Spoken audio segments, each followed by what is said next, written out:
안녕하세요. 저는 올해 30대 중반이 된 남자입니다.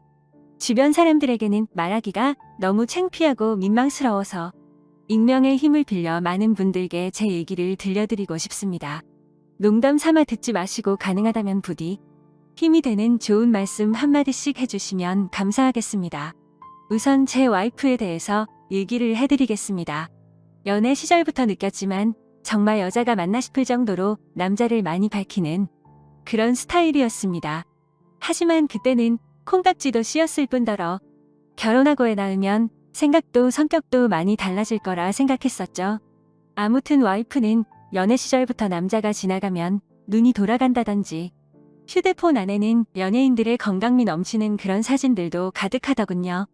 심지어 차마 남자들조차 보지 않을 법한 그런 영상들도 있는 걸 보고 깜짝 놀랬죠.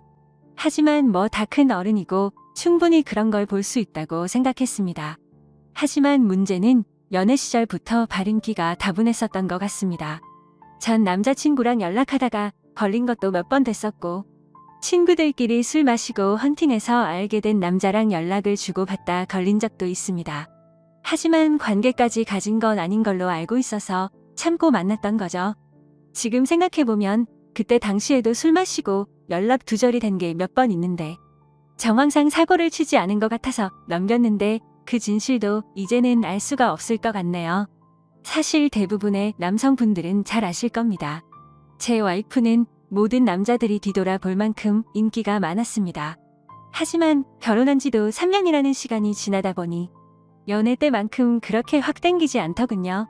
그래도 와이프가 너무 밝히는 스타일이다 보니 일주일에 3번 이상 의무적으로 와이프와 좋은 시간을 보냈었습니다. 저희 부부에게는 아내의 욕구가 강하다는 거 말고 정말 서로 아무 문제 없는 그냥 평범한 대한민국의 30대 초반에 앞날을 생각하며 열심히 살아가는 부부였습니다. 그렇게 저희는 평범하게 잘 지내다 제가 장기 출장을 가게 되었습니다. 한 반년 정도를 지방으로 가게 됐던 거죠. 가기 전부터 와이프는 난리가 났습니다. 자신도 회사를 그만두고 따라갈까라고 물어보며 6개월 동안 혼자서 지내면 외로워서 미쳐버릴지도 모른다더군요. 참으로 답답한 소리를 하는 아내가 황당했죠. 일을 그만두면 직장이 바로 구해지지도 않을 뿐더러 저희가 신혼부부도 아니고 6개월을 못 기다려서 일까지 그만두고 따라온다니 저는 많이 당황스러웠죠.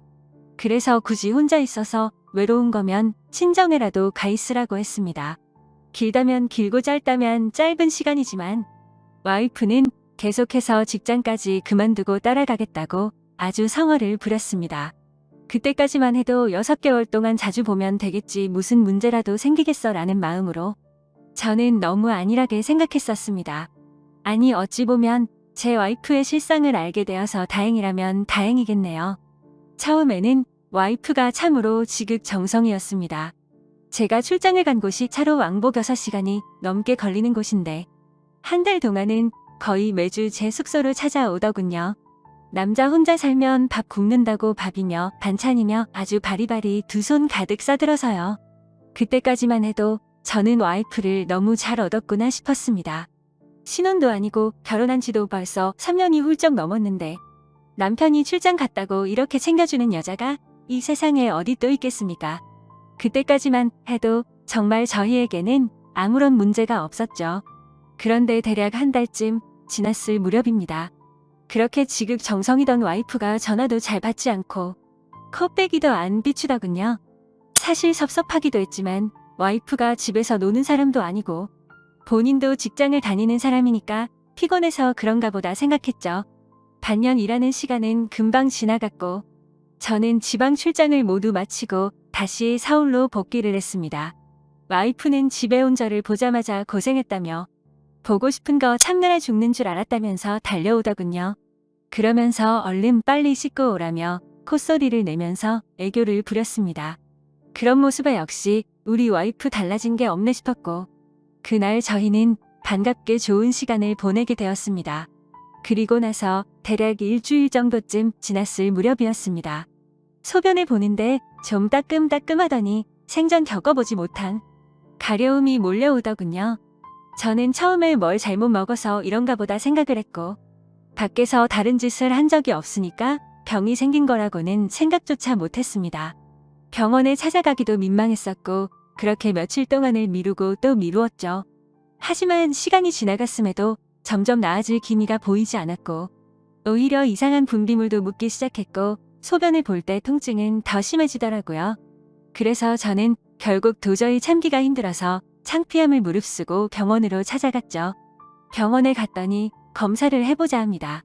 의사 선생님은 분비물이 묻고 소변 볼 때 통증이 있고 가렵냐고 묻더라고요. 이게 딱 봤을 때는 임질이라는 병과 증상이 되게 비슷하다고 했고 최근에 관계를 가진 적이 있는지 물었습니다. 그래서 저는 관계는 와이프 말고는 따로 없다고 대답을 했죠. 의사는 저에게 정확한 원인을 알기 위해서 정밀 검사를 받아보라고 권하더군요. 그때까지만 해도 이 의사 놈이 환자 가지고 장사하는구나 싶었습니다.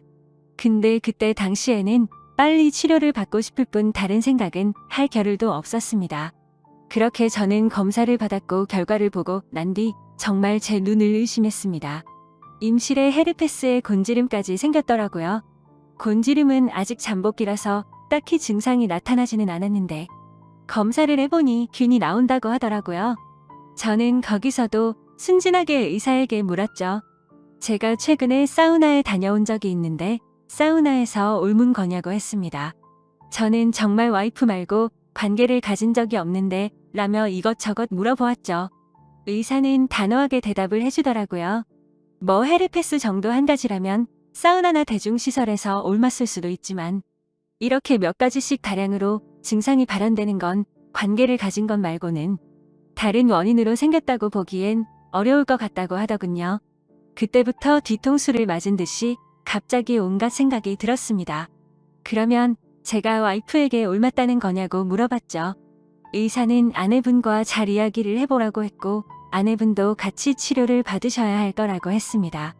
그 얘기를 듣고 병원에 나서는데 갑자기 뒷골이 땡기면서 피가 쏠리는 느낌이 들었죠. 일단 저는 증거라도 있어야겠다는 생각으로 아내의 차로 가서 블랙박스를 켜봤습니다. 정말 하나하나 영상을 다 켜보면서 확인을 해보는데 기겁을 했습니다. 왜냐하면 영상 속에서 들리는 남자의 목소리가 한 명이 아니더라고요. 누가 듣더라도 그 남자들마다 평범한 대화를 하는 게 아니고 사랑을 나누는 소리가 들리는데 눈앞이 깜깜해졌습니다.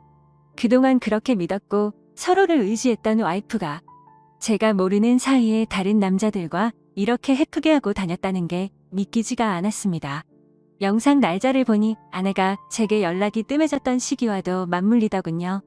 제가 출장을 간 지 한 달 뒤 정도의 어떤 남자와 대화를 하는데 대화 내용만 보면 술을 마셨는지 대리기사의 목소리도 들렸습니다.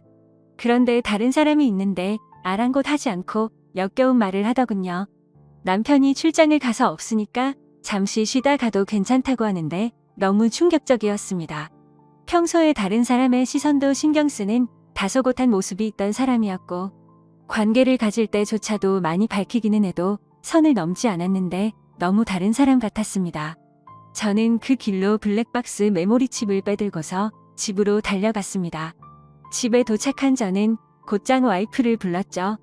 너 지금 내가 어디 갔다 온 줄 아냐고 했고 비뇨기과 갔다 왔는데 너 도대체 나 없을 때 뭔 짓거리를 하고 다녔냐고 소리를 질렀습니다.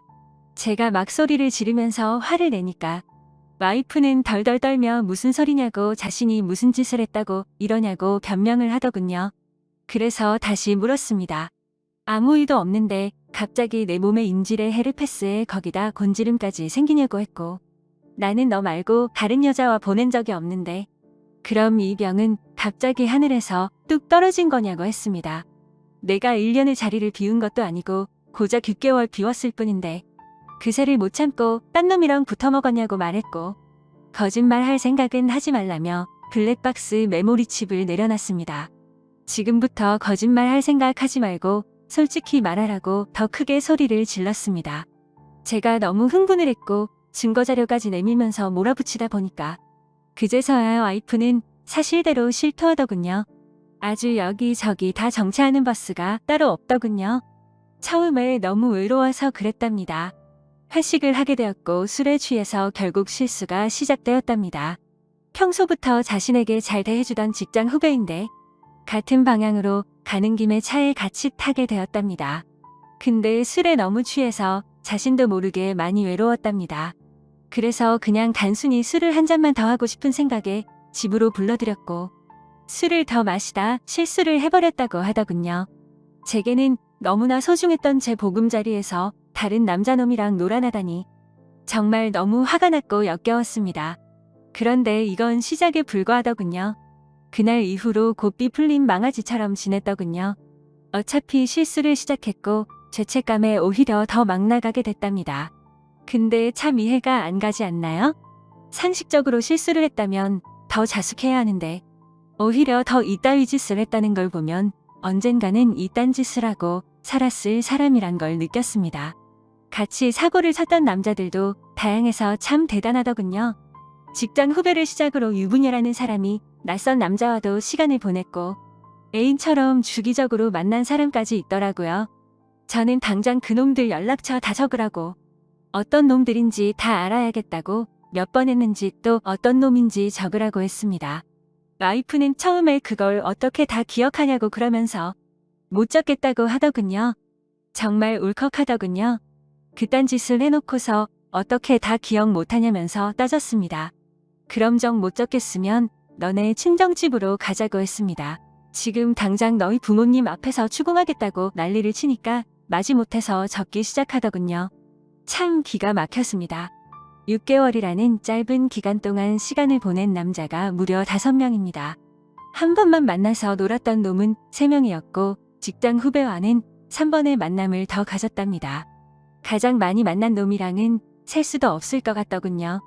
근데 더 충격적인 건 가장 많이 만났다는 그놈은 저도 알던 놈이었습니다. 왜냐하면 제가 와이프와 자주 가던 식당의 사장놈이었습니다. 심지어 이 사람은 50대 초반쯤인데 와이프와는 거의 20살 이상이 차이가 났던 거죠. 정말 자존감이 무너져 내렸고 충격적이었습니다. 그 사장놈과 가깝게 지낸 지도 오래되었고 그 집구석 부부와 저희 부부가 함께 술자리도 수차례 가졌기 때문에 배신감은 더 컸습니다. 그런데 도대체 이 사장놈이랑은 언제부터 이딴 짓거리를 했냐고 물었습니다. 관계를 시작하게 된 건 3개월 정도 됐다고 하더군요. 어느 날 와이프는 친구들이랑 그 식당에서 모임을 가지게 됐다고 했습니다. 늦은 시간까지 술자리는 길어졌고 천연덕스럽게 그 사장은 그 자리에 끼었답니다. 그래서 2차까지 가게 되었고 와이프는 술에 취하게 되었답니다. 평소 친분이 있던 식당 사장놈이 데려다 준다고 해서 같이 차를 탔는데 거기까지만 기억이 나고 일어나 보니 같이 잠을 자고 있었다고 하더군요. 그래서 그날 이후부터는 계속해서 만남을 가져왔다고 했습니다. 아마도 이 인간이 없었더라면 더 많고 다양한 남자를 만났겠구나 싶었고 믿고 지낸 지도 오래된 사장놈에 대한 배신감은 이루 말할 수가 없었습니다. 그 사장놈은 저와는 나이차가 많이 났지만 많이 믿고 의지했던 사이였습니다. 와이프와 만나기 전부터도 친분을 가져왔었고 오죽하면 힘든 시기에는 제가 대출까지 받아가면서 도움을 줬던 사람입니다. 근데 그런 은인에게 이따위 짓을 하는 게 인간이 맞나요? 제 와이프도 인간 같지 않은 건 마찬가지입니다. 하룻밤을 비롯해 5명의 남자들과 만남을 가지고 그것도 모자라서 남편의 지인과 바람까지 피다니. 그것도 20살이 넘게 나이도 많고 자식까지 가진 유부남과 말이죠. 충격에 충격이 이어지다 보니 도대체 어디서부터 어떻게 화를 내야 할지 감조차 오지 않더라고요. 그래서 일단 저는 당장 휴대폰 잠금을 풀라고 했고 카톡을 열어서 메시지 내용을 봤습니다. 그동안의 메시지 내용은 지웠는지 오늘 날짜로 읽지 않은 메시지가 하나 와 있더군요. 이제 민철이가 출장 갔다 왔으니까 못 보는 거냐는 둥. 앞으로 조심하면 되니까 우리 변하지 말자는 둥 역겨운 대화가 와 있더군요. 정말 너무 참담해서 말도 안 나오고 아무 생각도 들지 않더라고요. 그냥 분노에 휩싸였을 뿐 아무것도 보이지가 않았습니다. 그래서 당장 아내를 이끌고 그 사장놈이 하고 있는 식당으로 갔습니다. 식당 안에는 손님들이 있었고 그 사장놈의 아내도 함께 있더군요. 그런데 그때 당시 제 눈에 이미 보이는 건 없었습니다. 들어가자마자 욕을 지르면서 불렀고 바로 멱살을 잡았습니다. 그 사장놈의 아내는 깜짝 놀라서 달려나와서 저를 뜯어 말렸고 저는 온 동네에 소문이 나길 바라는 마음으로 큰 소리로 말했습니다. 이 인간 같지도 않은 인간이 무슨 짓 했는지 아냐고요? 제가 출장 간 사이에 제 와이프랑 바람 피우고 붙어 먹은 지 3개월이 됐다고 말하셨습니다. 와이프는 옆에 서서 울고 있었고 그 사장놈의 아내도 충격을 먹었는지 저보다 더 화를 내면서 남편을 밀치고 멱살 잡고 난리가 났습니다. 그 사이에 손님들은 전부 다 밖으로 나가버렸고 진짜 짐승들처럼 뒤엉켜서 순식간에 개판이 되었습니다. 다음 날에는 그 직장 후배놈도 응징하기 위해서 와이프의 회사로 찾아갔습니다. 조금은 마음이 차분해져서 깽판을 치지는 않았고 다이렉트로 회사 대표와 만났습니다. 내 와이프가 여기 직장 동료랑 바람을 폈다. 딴 거 다 필요 없고 그 사람 자르라고 했습니다. 안 그러면 더 이상 어떤 꼴 날지 모른다고 하니까 바로 알겠다면서 죄송하다고 하더군요. 당연히 와이프도 이 회사에서 그냥 내보내라고 했습니다. 그딴 인간들 여기 더 봤자 여기에 도움될 거 없을 거니까 알아서 하라고 했죠. 와이프와는 이혼을 해야겠다는 생각으로 당분간 얼굴도 마주치지 말자고 했고 집에서 내쫓아 버렸습니다.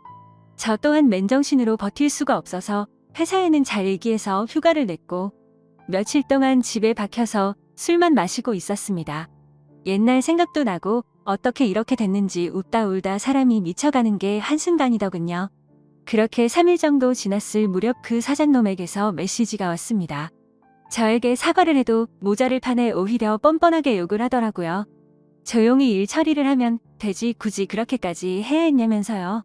본인도 이혼 소송 진행 중이고 가게도 문을 닫게 됐다면서 징징거리는데 본인이 일을 저질러 놓고 저더러 어쩌라는 건지 역겹고 짜증이 나서 저도 같이 싸웠습니다. 저는 너 같은 인간 말종이랑 말 섞기 싫으니까 헛소리 그만하라고 말했고 그동안 내가 너한테 빌려줬던 돈을 이번 주 내로 당장 다 갚으라고 했습니다. 그러니까 돈 없다면서 배째라고 말하더군요.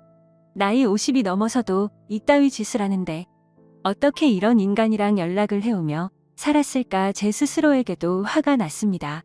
그때부터 이 인간 같지도 않은 놈이 저를 약올리기 위해서 비아냥거리기 시작하더군요.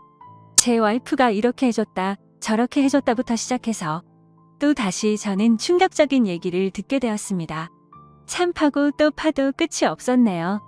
너도 내 덕분에 이혼하게 된 걸 다행으로 알라면서 말하는데 지 친구놈과 셋이서도 어울렸다고 말하더군요. 진짜 이런 인간이었나 싶고 사람의 이중성에 환멸을 느꼈습니다. 와이프와 저는 연애 시절부터 결혼까지 거의 6년이란 시간을 함께 했습니다. 제가 알던 와이프가 맞나 싶을 정도로 또 다시 큰 충격을 받았습니다. 이런 게 현실적으로 있을 수 있는 일인가 싶었습니다. 저는 곧바로 와이프에게 전화를 했고 이 말이 사실이냐고 물었죠. 그러자 한참을 말없이 가만히 있더군요. 그래서 저는 왜 말을 못하냐고 하니까 한숨을 쉬더니 적당해야 하면서 적반하장으로 짜증을 내더군요. 그러면서 내가 뭘 했건 이제 너랑 나랑 상관없는데 왜 자꾸 묻냐고 했습니다. 솔직히 당연히 이혼은 계속 진행했겠지만 조금이라도 고민을 안 했다면 거짓말이겠죠. 그만큼 많이 사랑했었기에 일말의 가능성을 생각했는데 전부 다 제 착각이었습니다. 아니, 오히려 다행이라고 생각해야겠네요. 마지막까지 제대로 된 실체를 보여줘서 미련 없이 끝낼 수 있겠구나 싶었으니깐요. 이렇게 말도 안 되는 사건이 일어난 지도 고작 일주일이 지났네요. 저는 지금 와이프와 이혼 절차를 밟고 있습니다. 와이프와 직장 후배놈은 그 회사에서 잘리게 되었고요. 아직까지 해결이 안 된 문제는 그렇게 믿고 지냈던 사장놈입니다. 제게 빌려가서 갚지 않은 돈만 원금 2천만 원이 넘습니다. 이런 일은 태어나서 처음 겪다 보니 어떻게 해야 할지 머리가 어지럽네요. 일단 법적으로 어떻게 해서든 이 인간에게도 최대한의 고통을 주고 싶습니다. 어떻게 해야 이 인간도 피눈물 흘리면서 후회할 수 있게 만들 수 있을까요? 세상에 이런 일들이 일어나리라곤 절대로 생각 못했는데 제게도 이런 일이 일어나네요. 아마도 다들 드라마나 영화에서나 일어나는 일이라고 생각하실지 몰라도 생각보다 이런 불륜 사건들은 한 해에도 수도 없이 일어난다고 하더라고요. 다른 사람들은 저처럼 너무 사람들을 믿어서 상처받는 일이 없었으면 하는 바람입니다. 그리고 어떻게 해야 그 사장놈을 응징할 수 있을까요? 비열하게 비웃고 조롱하는 그 사장놈을 절실하게 응징하고 싶습니다. 제발 좀 방법이 있다면 알려주세요. 감사합니다.